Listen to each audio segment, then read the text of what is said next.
اچھا بیٹا، علم بیان کے حوالے سے ہم نے دیکھ لیا۔ میں آپ کو واضح کرتا چلوں کہ ہم نے چونکہ اسے معروضی حوالے سے تیار کرنا ہے، تو اس کی جس حوالے سے بھی معروضی آتی ہے وہ میں آپ کو بتاتا چلوں گا، آپ بھی اسی طرح تیار کرتے چلے جائیں گے۔ یعنی معروضی کے حوالے سے تیار کرنا ہے تو اس وجہ سے معروضی کیا کیا آ سکتی ہے وہ میں ساتھ ساتھ بیان کرتا چلوں گا۔ سب سے پہلے تشبیہ۔ تشبیہ عربی زبان کا لفظ ہے۔ کس زبان کا لفظ ہے؟ یہ معروضی آیا کرتی ہے، تو آپ بھی اس کو یاد رکھیں گے۔ عربی زبان کا لفظ ہے تشبیہ، جس کا مطلب ہے مشابہت پیدا کرنا یا ایک چیز کو دوسری کے مانند قرار دینا۔ دو اس کے معنی ہیں، مشابہت پیدا کرنا یا ایک چیز کو دوسری کے مانند قرار دینا۔ یہ صرف لفظی معنی ہے۔ تو تشبیہ کی جو ہے وہ تشبیہ کے معنی بھی پوچھے جا سکتے ہیں، اور تشبیہ کس زبان کا لفظ ہے یہ بھی پوچھا جا سکتا ہے۔ تو دو معروضیاں یہاں سے آپ کی تیار ہونی چاہیے۔ زیادہ وہ پوچھتا ہے مشابہت پیدا کرنا کے حوالے سے، اور کس چیز کو دوسری چیز کے مانند قرار دینا، یہ بھی آپشنز میں آ سکتا ہے۔ تو یہ دونوں چیزیں آپ نے تیار کرنی ہیں۔ اس کے بعد ہے تشبیہ کی تعریف۔ تو علم بیان کی اصطلاح میں جب ایک چیز کو کسی مشترک خوبی کی بنا پر کسی دوسری چیز کے مانند قرار دیا جائے تو اسے تشبیہ کہتے ہیں۔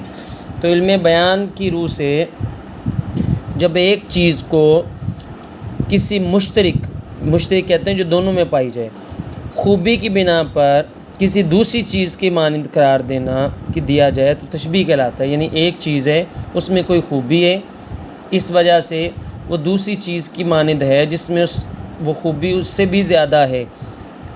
اس کی مثالوں سے زیادہ واضح ہوگا۔ تو ایک چیز کو کسی دوسری چیز کی مانند قرار دینا، یہ اس کی تعریف ہے، اور یہ آپ کو یاد ہونی چاہیے۔ تو کس زبان کا لفظ ہے، اس کے معنی کیا ہے اور اس کی تعریف کیا ہے، یہ آپ کو یاد ہونا چاہیے۔ دوبارہ سے بیان کر دوں، تشبیہ عربی زبان کا لفظ ہے جس کے معنی ہے مشابہت پیدا کرنا یا ایک چیز کو دوسری کے مانند قرار دینا، لیکن اصل تعریف کیا ہے کہ ایک چیز کو کسی مشترک خوبی، اچھائی اور خصوصیت کی بنیاد پر کسی دوسری چیز کے مانند قرار دینا، اسے تشبیہ کہتے ہیں۔ وضاحت تھوڑی دیکھ لیں جی۔ تشبیہ کے لیے یہ لازمی شرط ہے کہ جس چیز سے تشبیہ دی جائے اس میں وہ خوبی مسلمہ طور پر زیادہ ہو۔ یعنی مثال کے طور پر یہاں پر اس کو سمجھانے کے لیے تشبیہ کیا ہے، بچہ چاند کی طرح خوبصورت ہے۔ تو بچہ خوبصورت ہوتا ہے، اس میں خوبصورتی ہوتی ہے، ہاں اس میں بھی خوبی ہے اور خوبصورتی چاند میں بھی ہے۔ اس وجہ سے بچے کو خوبصورتی کی بنا پر چاند کی مانند ہی قرار دے دینا تشبیہ کہلاتا ہے۔ بچہ چاند کی مانند ہے، چاند کی طرح ہے، وہ تشبیہ کہلائے گی، اس لیے کیونکہ انہیں بچے کو خوبی کی بنا پر کس دوسری چیز یعنی چاند کی مانند قرار دیتی ہے۔ آگے بھی مثالوں سے بھی واضح ہوگا۔ تو یہاں ایک تھوڑی وضاحت کر رہے ہیں کہ یہ لازم ہے کہ جس چیز سے تشبیہ دی جائے اس میں وہ خوبی مسلمہ طور پر زیادہ ہو۔ مسلمہ کہتے ہیں پکا،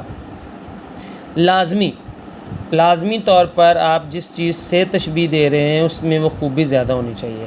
یعنی مثال کے طور پر نرمی کے حوالے سے، نازکی کے حوالے سے پھول کی پنکھڑی کی مثال دی جاتی ہے، تو اس میں لازمی طور پر پھول کی پنکھڑی میں وہ خصوصیت ملائم یا نازکی زیادہ ہونی چاہیے۔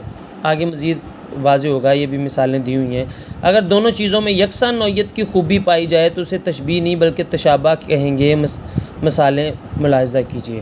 کہتے ہیں اگر دونوں میں یکساں نوعیت کی خوبی پائی جائے، یعنی علی احمد کی طرح خوبصورت ہے، تو ہمیں کیا پتہ علی کتنا ہے، احمد کتنا خوبصورت ہے، تو اس کے لیے جس چیز سے تشبیہ دی جائے وہ مسلمہ ہو، سب مانتے ہوں کہ وہ چیز خوبصورتی میں، یعنی علی شیر کی طرح بہادر ہے، اب علی جو ہے وہ احمد کی طرح بہادر ہے، یہ تشبیہ نہیں، یہ تشابہ کہلائے گا، کیونکہ دونوں ایک جیسی خصوصیت والے ہو سکتے ہیں۔ لیکن علی شیر کی طرح بہادر ہے تو شیر اپنی بہادری میں ایک مسلمہ ہے، پکا ہے، اور اس کو سب جانتے ہیں، اس وجہ سے یہ تشبیہ کہلائے گی۔ تو سب سے پہلے دو مثالیں دیں۔ اس چشمے کا پانی برف کی مانند ٹھنڈا ہے۔ تو ٹھنڈا بیان کرنا تھا، تشبیہ کس سے دی؟ برف سے۔ برف سے زیادہ کوئی چیز ٹھنڈی نہیں ہوتی، یہ تشبیہ ہے۔ اس چشمے کا پانی اس چشمے کی مانند ٹھنڈا ہے، تشابہ ہے، کیونکہ اس چشمے کا پانی کیسا ہے اور اس کا کیسا ہے، دونوں کے بارے میں صحیح معلوم نہیں ہے۔ شازیہ پھول کی مانند ہے، پھول اپنی خوبصورتی کی وجہ سے سب جانتے ہیں، اس وجہ سے شازیہ کو جب اس نے پھول کی مانند کہا تو تشبیہ ہے، لیکن شازیہ نہید کی مانند ہے، یہ تشبیہ نہیں ہے بلکہ یہ تشابہ ہے۔ تو آغاز میں ہم نے کیا پڑھا ہے جی؟ تشبیہ عربی زبان کا لفظ ہے، معنی ہے مشابہت پیدا کرنا، اور تعریف ہے ایک چیز کو کسی مشترک خوبی کی بنا پر کسی دوسری چیز کے مانند قرار دینا۔ یہ تین اہم معروضیاں یہاں پہ ہیں، اور چوتھی جو اہم بات ہے وہ یہ ہے کہ جس چیز شرط لازم ہے کہ جس چیز سے تشبیہ دی جائے اس میں وہ خوبی لازمی طور پر موجود ہو اور زیادہ موجود ہو۔ اگر دونوں میں یکساں برابر کی خوبیاں ہوں گی تو اسے تشبیہ نہیں بلکہ تشابہ کہیں گے۔